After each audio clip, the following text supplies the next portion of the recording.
Your Bibles and turn to Ecclesiastes chapter 6.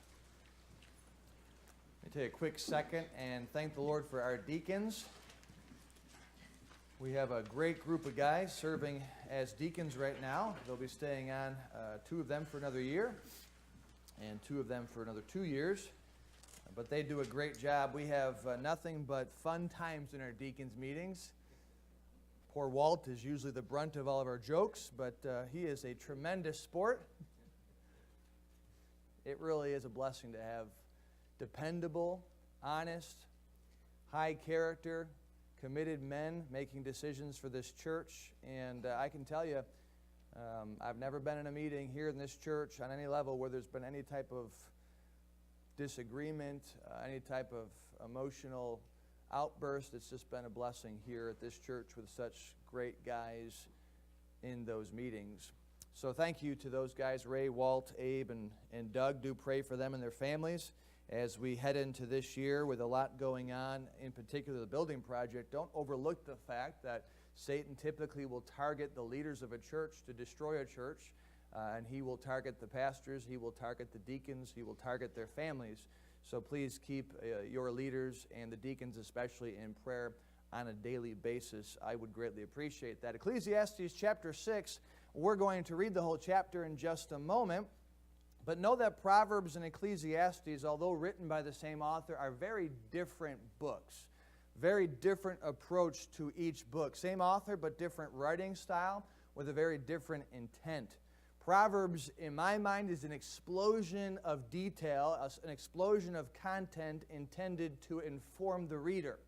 Ecclesiastes is not that way. It would be what I would characterize as an emphasis of content with the intent to influence. Proverbs is going to give you a ton of information. Just going to throw it at you to prepare you for life.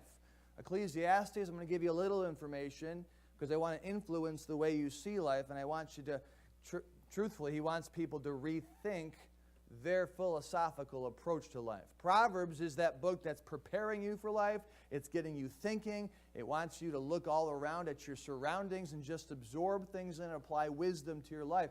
Ecclesiastes is not that way. Ecclesiastes, Solomon gets a message and he really hammers it home through the short 12 chapters of the book. That's why I think Proverbs in 31 chapters covers so much ground, because it's just giving you all this good stuff to take in. Ecclesiastes is 12 chapters with much less content.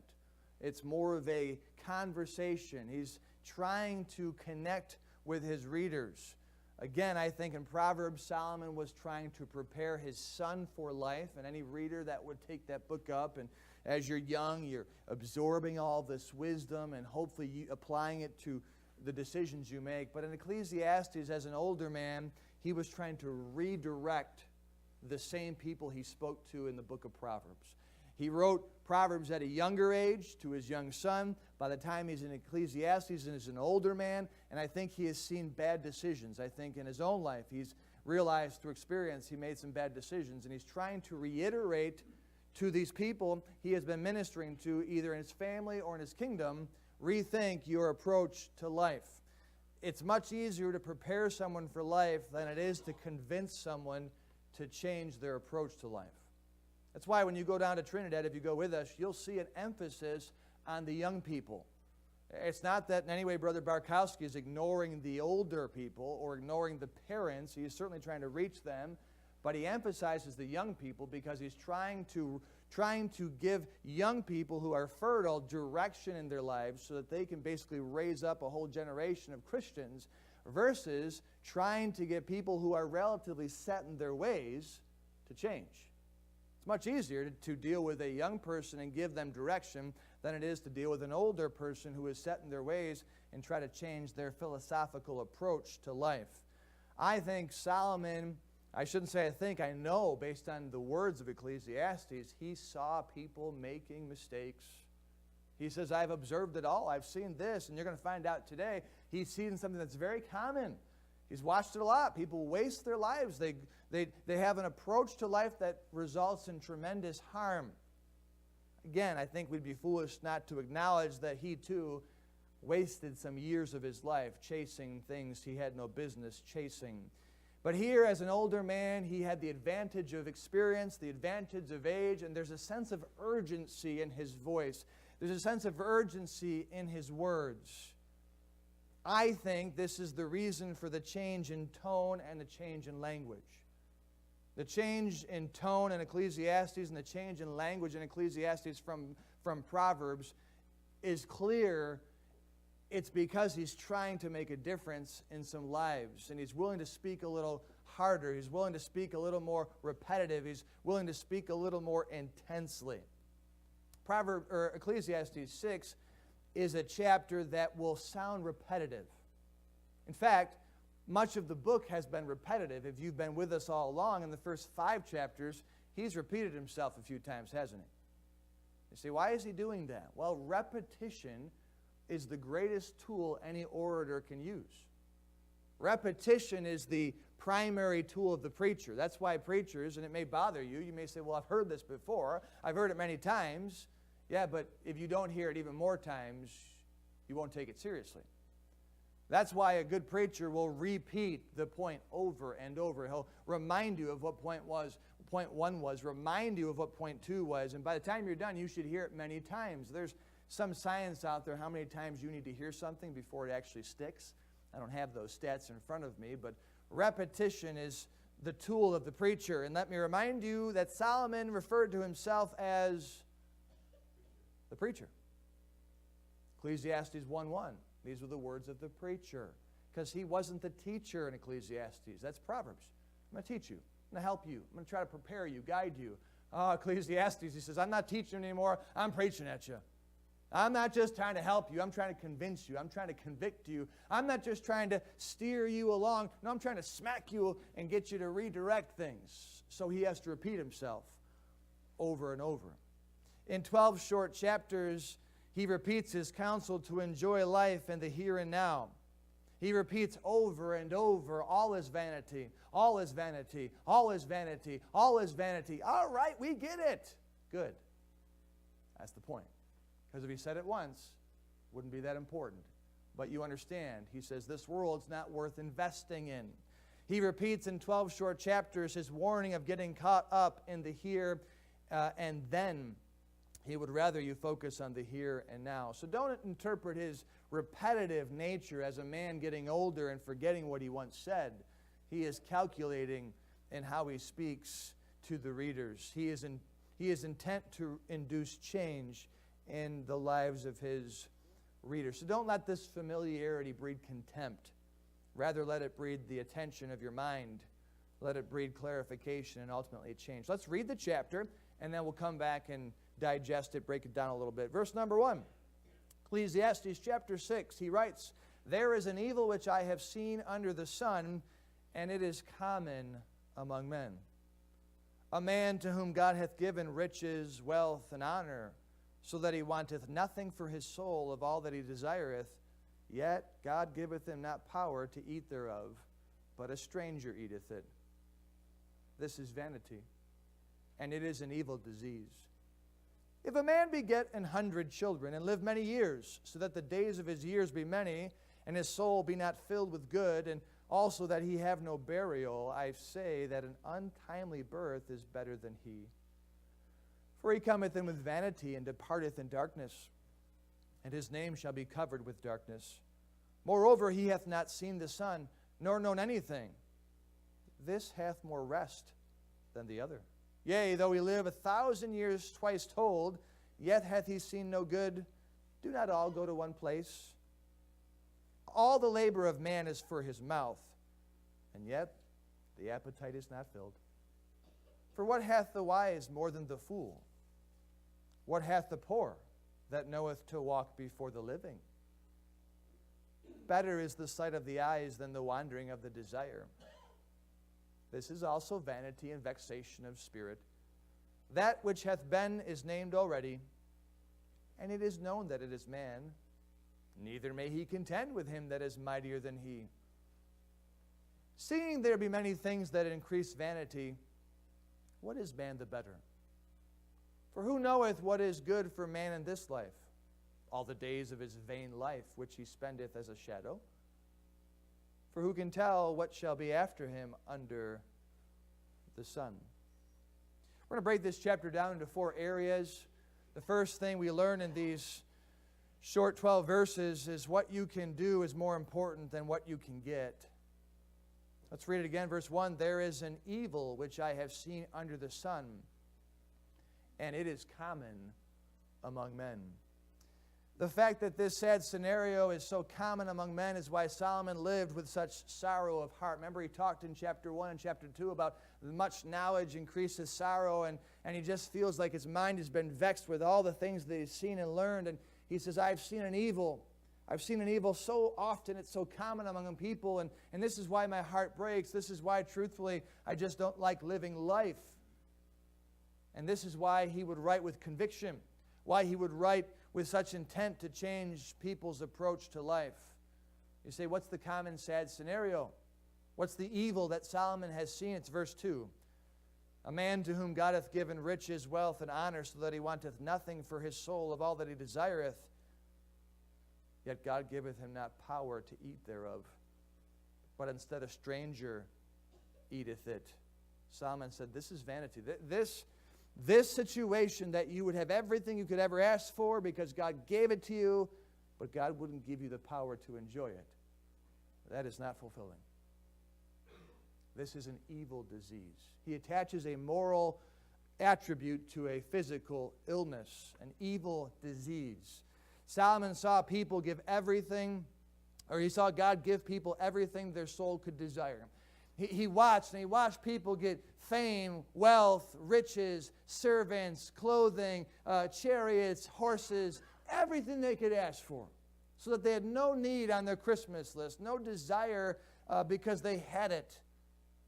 And yet, at some point, God would take away their health or take away their life, but take away the ability they had to enjoy all of that wealth, all of those riches, all of that food, all the clothing, all the memberships. God gave them an evil disease, and somebody else, whether it was in the health industry, whether it was their children and an inheritance, but God would give it to somebody else. What tragedy. What emptiness. What vanity. I want you to think about the person who sets out in their life to get everything they could ever ask for, and they work hard and they're committed to their career, and all of a sudden the money's coming in, prosperity is coming in, and they think, I've done it. I've done it. I'm achieving success. I've got everything I could ever ask for. Here comes my convertible, my big house. I've done it. I've achieved it. God's blessing them and blessing them. Only one day to wake up with an illness, only one day to wake up with some type of health situation and realize I've done all of that. I've spent all my time getting that, but I can't even taste it.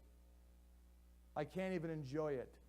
I can't even do anything with it. Somebody else is taking all of my hard-earned money from me. Somebody else is spending it all. Somebody else is eating it all.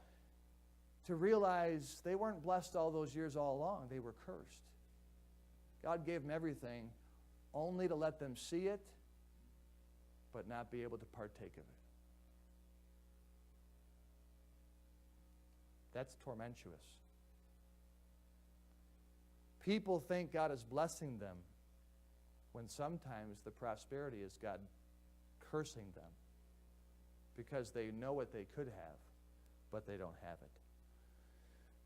People pursue wealth, and oftentimes God gives it to them. In fact, every time you see someone who's wealthy, you have to give God some level of credit for that. The Bible tells us promotion cometh neither from the east, nor from the west, nor from the south, but God is the judge. He putteth down one and setteth up another. So anytime someone accrues wealth, someone gets all the success that they have, in many ways, God is behind that. Because God is choosing who to exalt and who to demote, who to promote and who to set down, who to give to and who to take away from. God is giving to people, and they don't realize it, but God is giving them what they want at the expense of what they need.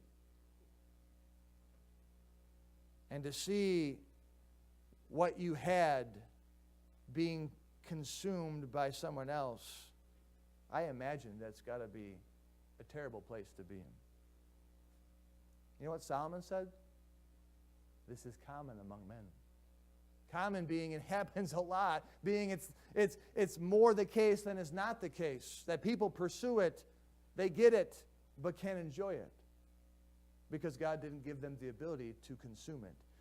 This is what we would refer to as the prosperity of the wicked in Psalm 73. Remember Asaph would write about the prosperity of the wicked, and he says, I was envious at the prosperity of the wicked. I saw everything they had, and I wondered, why could they who were so immoral, why could they who were so ungodly get all of these things? Nothing seemed to bother them. They were healthy, they had their family, they had all the money, they had the job, they had all the benefits, they had all the perks. But then he realized what Solomon realized. And in Psalm 73, he said in verse 16, when I thought to know this, it was too painful for me until I went into the sanctuary of God. And then I understood their end. He writes in verse 18, surely, God, thou didst set them in their slippery places. Thou castest them down into destruction. How are they brought into desolation? As in a moment they are utterly consumed with terrors. They get everything they want. Life looks so good, and then boom, in a moment, they can't have what they worked so hard to get. Be careful to envy the prosperous, because if they have made money their God, God will not bless them in the long run, and they will not have the ability to enjoy it. How many of the rich and famous end up giving their prosperity to another well before they die of natural deaths? You think about it. How many of Hollywood's stars rise quickly to power and then plummet from that summit? And all that hard-earned money, all that wealth and fame, in a moment, goes to somebody else. Interesting research in Australia back in 2014, they found that the pop star, rock star industry, get this stat now, if you're in that industry, they found you will live up to 25 years less than the average person. That industry with all the money, all the attention, all the fame, all the perks, typically you die 25 years before everyone else does. God blesses. If you want money, God will give it to you. Just be careful. He might take your ability to enjoy it right away. I have learned by reading the Scriptures that it's impossible to serve God and mammon. You cannot serve both. That's what Jesus said. And God doesn't like being put in second place. But if you want to put God in second behind wealth, behind career, behind fame and fortune, He'll let you do that, but that's called idolatry. Anything that goes above God is considered an idol. And when you put something before God, the true blessing of God, it's not money.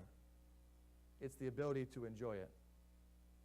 Money should never drive our life, whether luxury now or security later.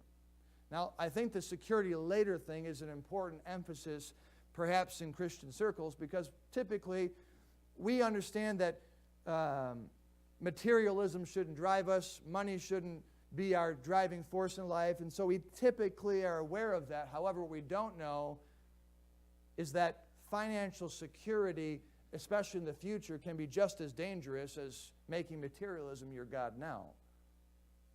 It's not just making sure you have everything you want now, but if you have to have everything down the road perfect and lined up and gobs of money and we've got to cover for every possible problem, that too, I believe, is making money more important than God. And so if financial security becomes more important to you than God, He may bless that. By that I mean He may give you money on paper and money in your accounts, but He may take away your health, and you may never get there to use it. Now, don't interpret anyone's sickness at any point as God judging them with an evil disease, but just realize that when God doesn't give you the ability to enjoy what He's blessed you with, then He never blessed you in the first place. Money does have a place in our lives, but it must always be beneath God. It must always be beneath health and the ability to enjoy it. Throughout the Bible, long life was seen as a blessing from God. We see this in the Ten Commandments, commandment number 5. We see this throughout Judaism in particular, that if someone lived a long life, they seemed to be blessed of God. Jewish saints would interpret this as a blessing of God because He's the Creator. He's the God. He can take your life. He can give you life. He can shorten your life. He can extend your life. So long life was often seen as a blessing from God. But I think today we have replaced good health with more wealth as the blessing of God. It's that prosperity gospel. It's that idea that God will give you everything you want, and that's how you judge whether God is blessing you. Well, truly we think higher of God than that. He doesn't care about this. His blessings come with giving us, hopefully, the ability to enjoy it. So realize what Solomon is saying. Ability is more important than prosperity.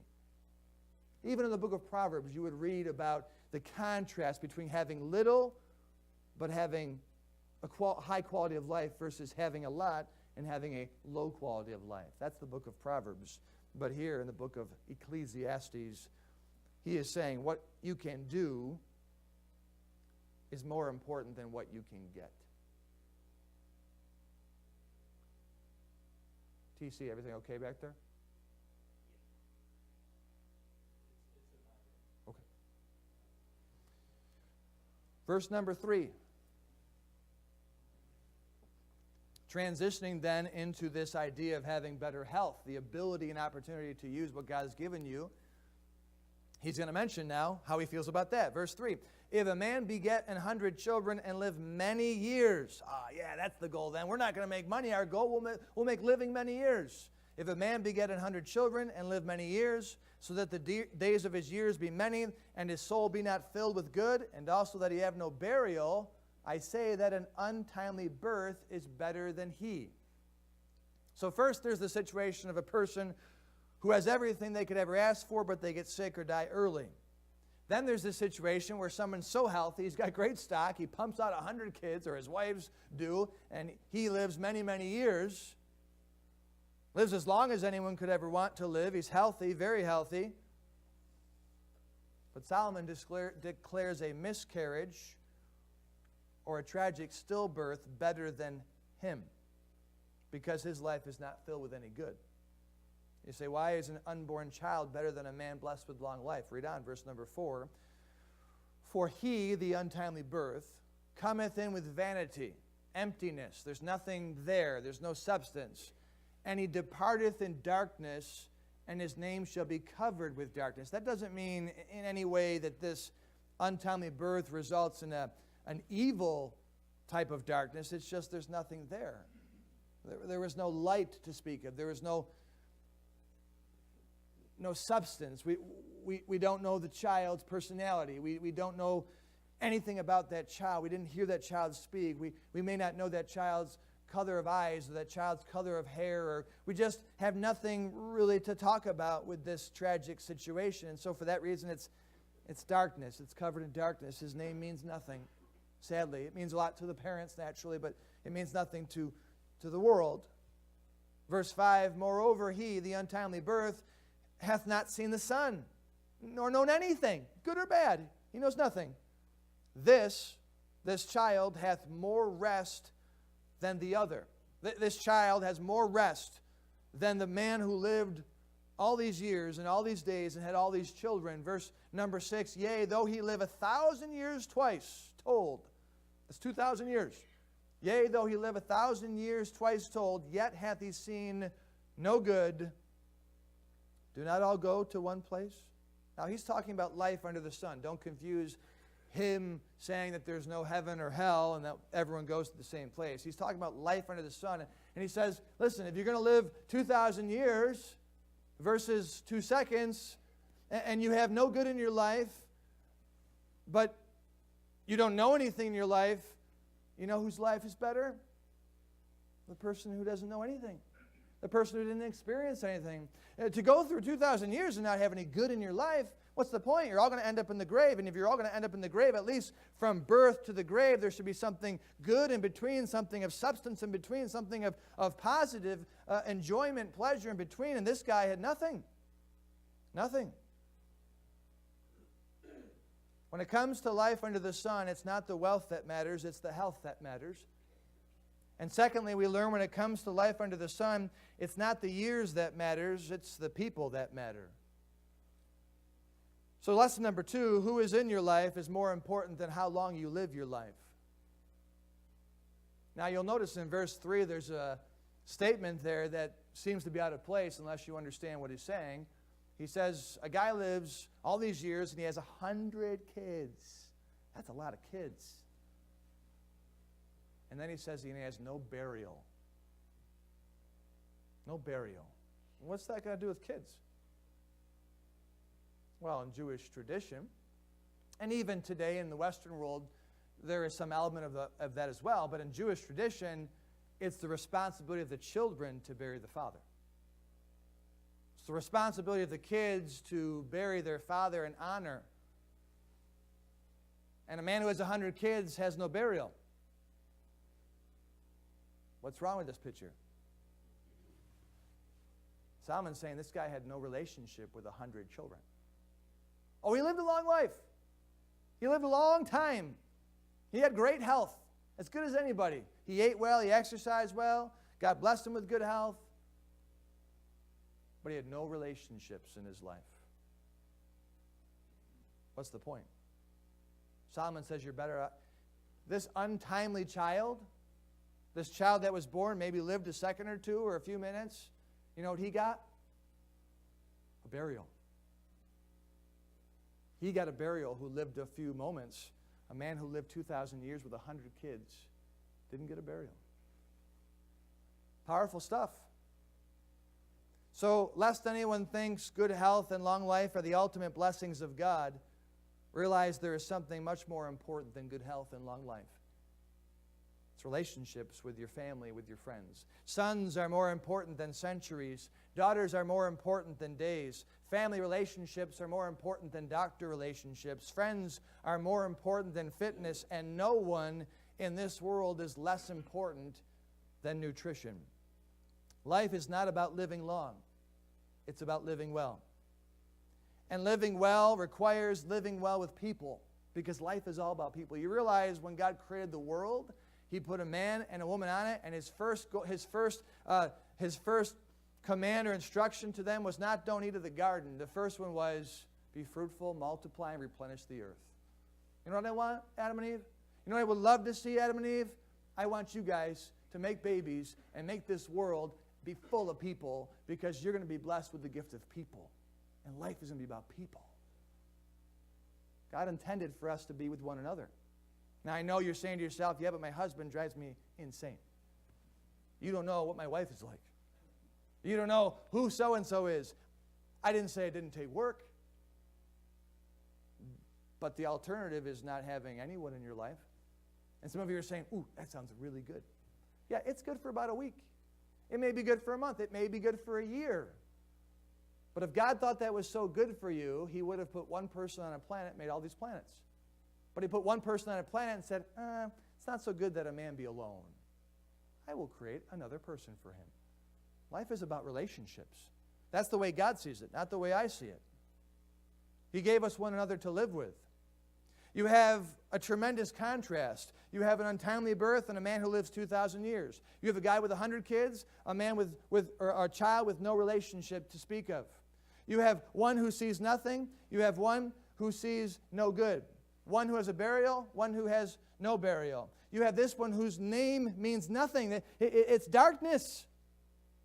We don't know who this child would ever become. But this guy, oh, everybody knows this guy. He lived for 2,000 years, has 100 kids. You know what his name means? Nothing good. Because he couldn't even have a relationship with one of his daughters, one of his sons. In fact, he was estranged from all of them. Don't make wealth your goal. There's a good chance if you do that, you won't have the ability to enjoy it. And don't make health your goal. Because if you do, there's a good chance it'll cost you human relationships and even your reputation. No way, preacher. Being healthy won't cost me anything. It will if you make that your driving force in life. I can't elaborate on this, but I can tell you, being in the ministry, I have seen people who make health such an important priority in their life begin to deteriorate relationships in their lives. You know what you should do? Number one, make God's pleasure your ultimate goal. And number two, make relationships in your life your secondary goal. You want to eat well? Do it by all means. But put that way down the list. You want to make money to provide for your family or provide for, that's fine, but put it way down the list.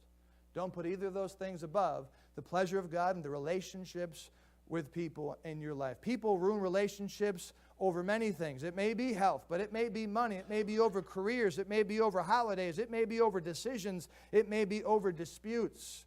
Perhaps this man with 100 kids ruined his relationships because he was cruel or selfish or too demanding, or his expectations were too high. Perhaps he got bitter. Perhaps he got self-righteous. Perhaps he put his career before everyone else. Perhaps he put his hobbies before everyone else. Perhaps he focused on living long at the expense of living well. Whatever the reason, his life was worse than a miscarriage. Whatever the reason, his legacy was worse than someone who didn't live a day. No matter how long you live, if you haven't secured sound relationships that will last till the day of your burial, it'll be a bad life. No matter how long you live, if you don't receive a decent burial by your children or by your friends, then it's a bad life. People are worth investing in. Relationships are worth the work. Who is in your life is more important than how long you live your life.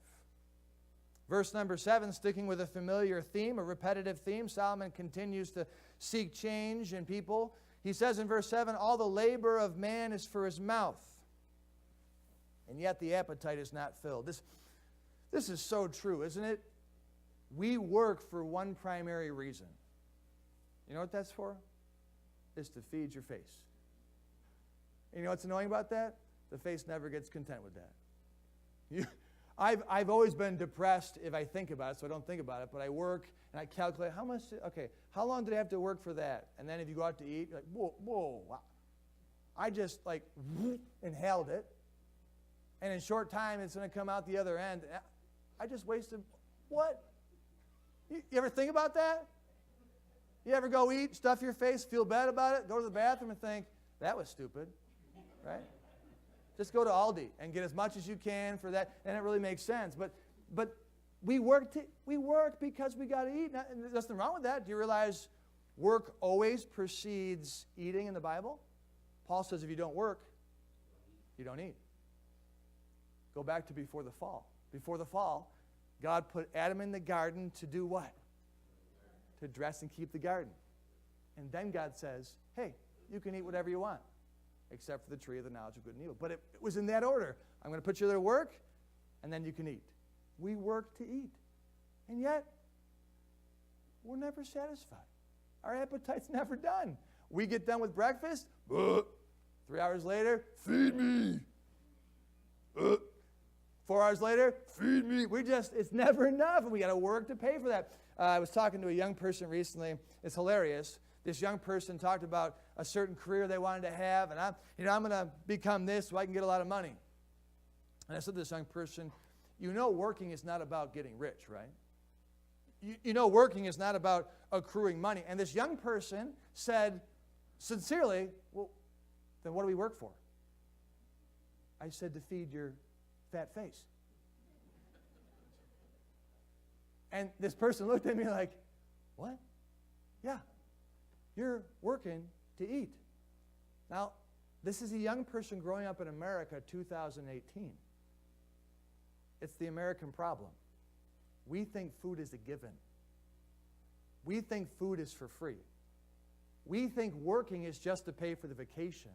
We think working is just to have all the extras. We work at the end of the day to feed our bellies. That's all we do it for. It's the foundation. You can go without a house. You can go without a vacation. You can go without a car. You can't go without food. We work because our appetite is not filled.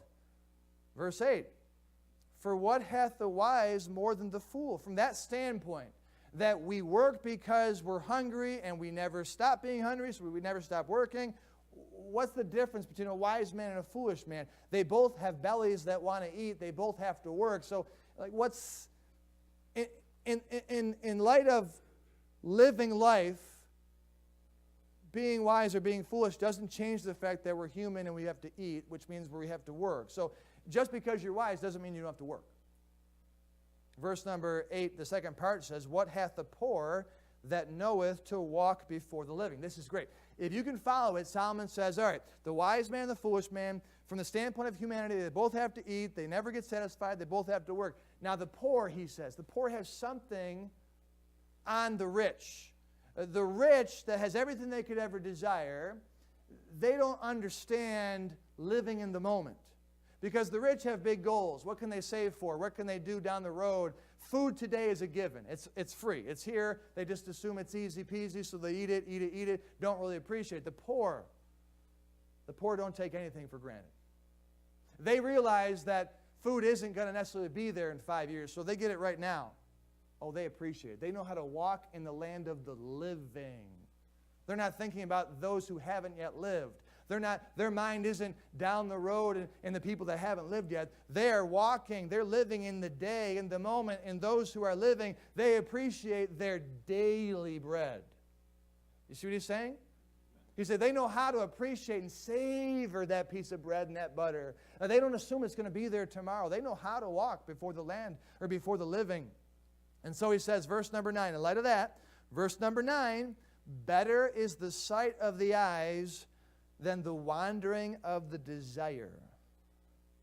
This is also vanity and vexation of spirit. Number 3 in this chapter, what you have is more important than what you want. What you have is more important than what you want. Better is the sight of the eyes. Better than what you can see. It's right in front of you than what the wandering of the desire. What you think about all the time. What you hope to get someday. What you'd love to have tomorrow. What you would eventually like to become. Where you would eventually like to go. The wandering of the desire. Solomon says it's better to look at what you have right here, right now.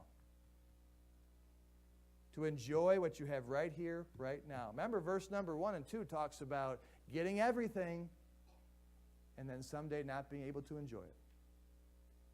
Better is the desire, or better is the sight of the eyes than the wandering of the desire. If we're not able to appreciate the daily bread, then our desire gets out of control. And Solomon is trying to change, to redirect people who have allowed money, to allow the uncertainty of the future, to allow prosperity to come in and destroy their minds. Solomon says, learn to appreciate what you can see. Learn to embrace what you have right now. Learn to give thanks for what is before you. Turn over to Proverbs 23 very quickly. I want to show you just 2 verses in this chapter. I've referred to them before. But there's a phrase in verse number 5 of this chapter that Solomon writes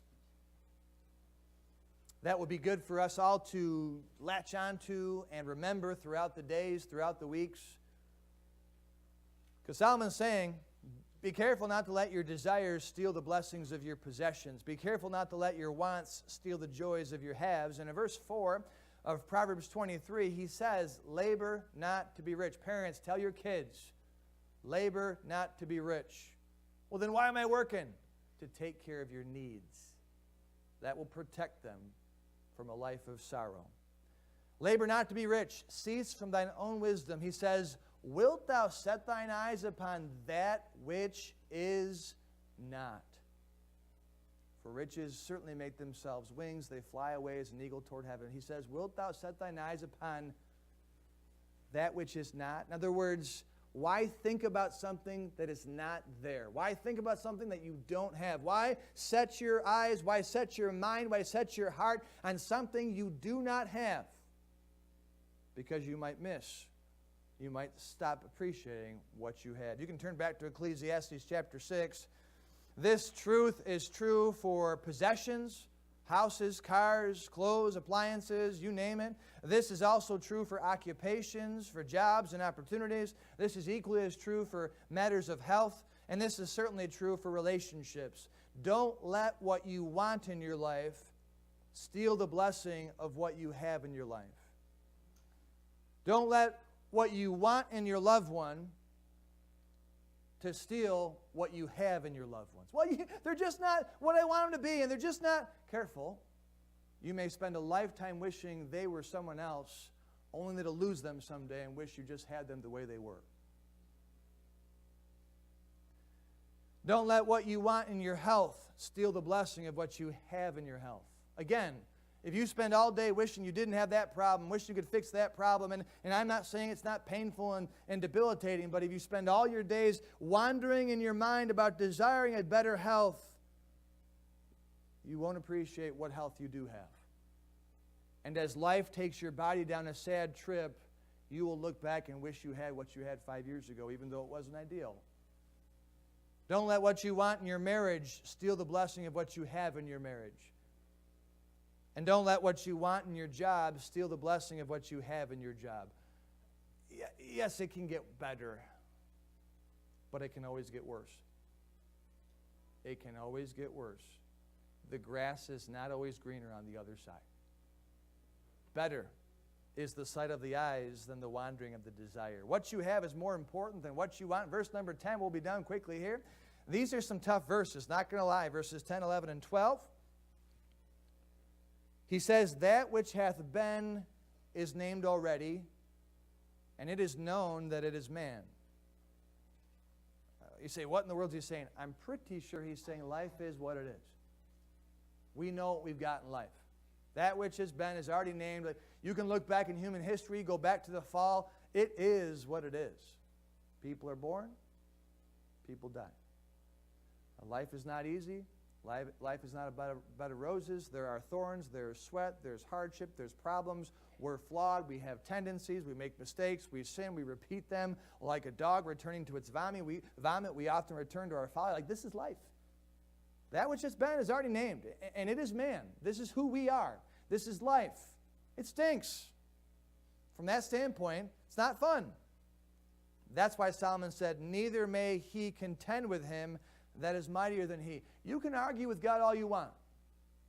You can wake up and say, God, I don't like my life. I don't like this idea of aging. I don't like this idea of hurting. I don't like this idea of wishing I had something I don't have. I don't like this idea of working constantly. I wish I didn't have the appetite I had. I wish I didn't have the sins I had. I didn't wish I had the tendencies and the thoughts that I have.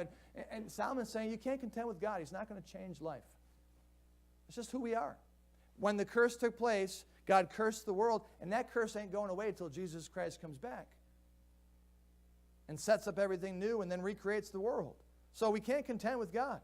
Verse 11, in light of this unfortunate truth, seeing there be many things that increase vanity, increase emptiness, increase the lack of satisfaction, what is man the better? I mean, given the abundance of things that tempt us to do bad things, given the plurality of opportunities that we tend to bring on ourselves that take away satisfaction and true pleasure, what makes man better? What is it? Solomon's saying, what is it in life that can make you better? He's not depressing you. He's not saying it's useless, it's hopeless, give up on life. He's saying, given all the things that increase vanity, what is it that makes man better? He's not saying what is man the better, like good luck with that human race. He's what makes man better. Verse 12. For who knoweth what is good for a man in this life? For who knoweth what is good for man in this life? He's not saying nobody knows. He's saying who is that person who knows what is good for him in this life? In this life, all the days of his vain life, which he spendeth as a shadow. In other words, life is short. Who out there knows what is good for you in this life? Your life is short. You live it like a shadow. And he finishes with a question. For who can tell what shall be after him under the sun? What do I think he's saying here? Well, given the book as a whole and this chapter as a whole, I think he's summarizing what he said prior to this. And he's essentially saying what you do now is more important than what happens later. Because again, go back to the beginning of the chapter, it's somebody who's getting everything they could ever ask for. So the rest of the life is just peachy keen, but God eventually takes their ability away to enjoy it. He talks about the man who lives 2,000 years and has all these kids and wants to keep living, but he forgot to embrace the moment and establish relationships and ended with no burial. Then he talks about the person who wants and wants and wants and wants but doesn't appreciate the here and now. What's he doing? He's reiterating, he's repeating. The preacher is repeating what he has sounded off for 5 chapters now. And as he said in chapter 5, verse 18, it is good and comely for one to eat and to drink and to enjoy the good of all his labor that he taketh under the sun all the days of his life, which God giveth him, for it is his portion. What is he saying? He's telling people, stop. Slow down. I've lived a while now. You don't know what's going to happen tomorrow. Boast not thyself of tomorrow, he wrote, for thou knowest not what a day may bring forth. Enjoy what you have now. Find out what is good for you right now. Let tomorrow take care of itself. Make relationships now. Enjoy your spouse now. Enjoy your children now. Well, they need to become different. They need to be better. No. He's saying you don't know what's going to happen. Do it now. Because what you do now may impact tomorrow, but it may not. You don't know what's going to happen. So appreciate the opportunity, the good things in life right now. Well, I'll get to that later, Solomon. Right now I've got to work hard, and right now I've got to get my plan in place, and right now I've got to execute it. No. You can't afford to do that. Do what's good now. Focus on what you have right now. Jesus said these words, and I'll conclude with this verse. Jesus said, seek ye first the kingdom of God. More important than anything, and that chapter talks about having clothes and worrying about what you're going to eat and what's going to happen in life. And Jesus says, whoa. Seek ye first the kingdom of God. Seek ye first the pleasure of God, first and foremost, and his righteousness. And all these things you're worried about, they'll be added unto you. He says, take therefore no thought for the morrow. The morrow shall take thought of the things of itself. He's not encouraging us to be imprudent and not worry about the future. Jesus isn't saying, nor is Solomon, don't worry about what happens tomorrow. Just do whatever you want today. That's not what he's saying. He's saying, do right now, and it'll actually work out tomorrow. Because if you do right now, you're sowing seeds that will produce good things tomorrow. And then you'll wake up tomorrow and do good then. And that will produce seeds for good for the following day. And just keep doing good every day. Seeking first the kingdom of God every day. Don't let tomorrow govern today. Why would you let what may happen at 65 dictate 65 years of your life?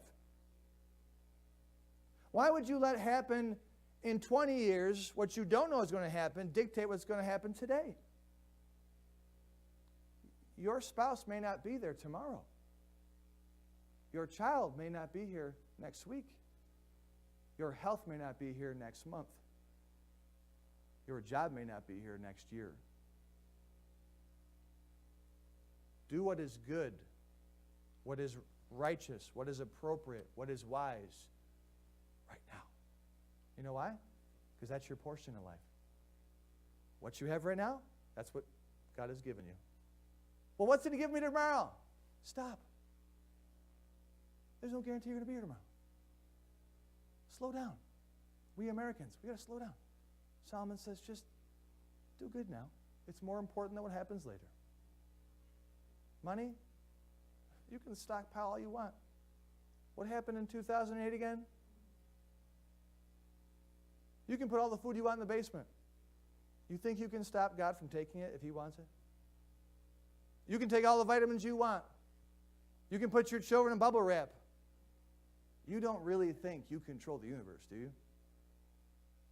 If God's given you gifts, don't leave them under the tree until Christmas.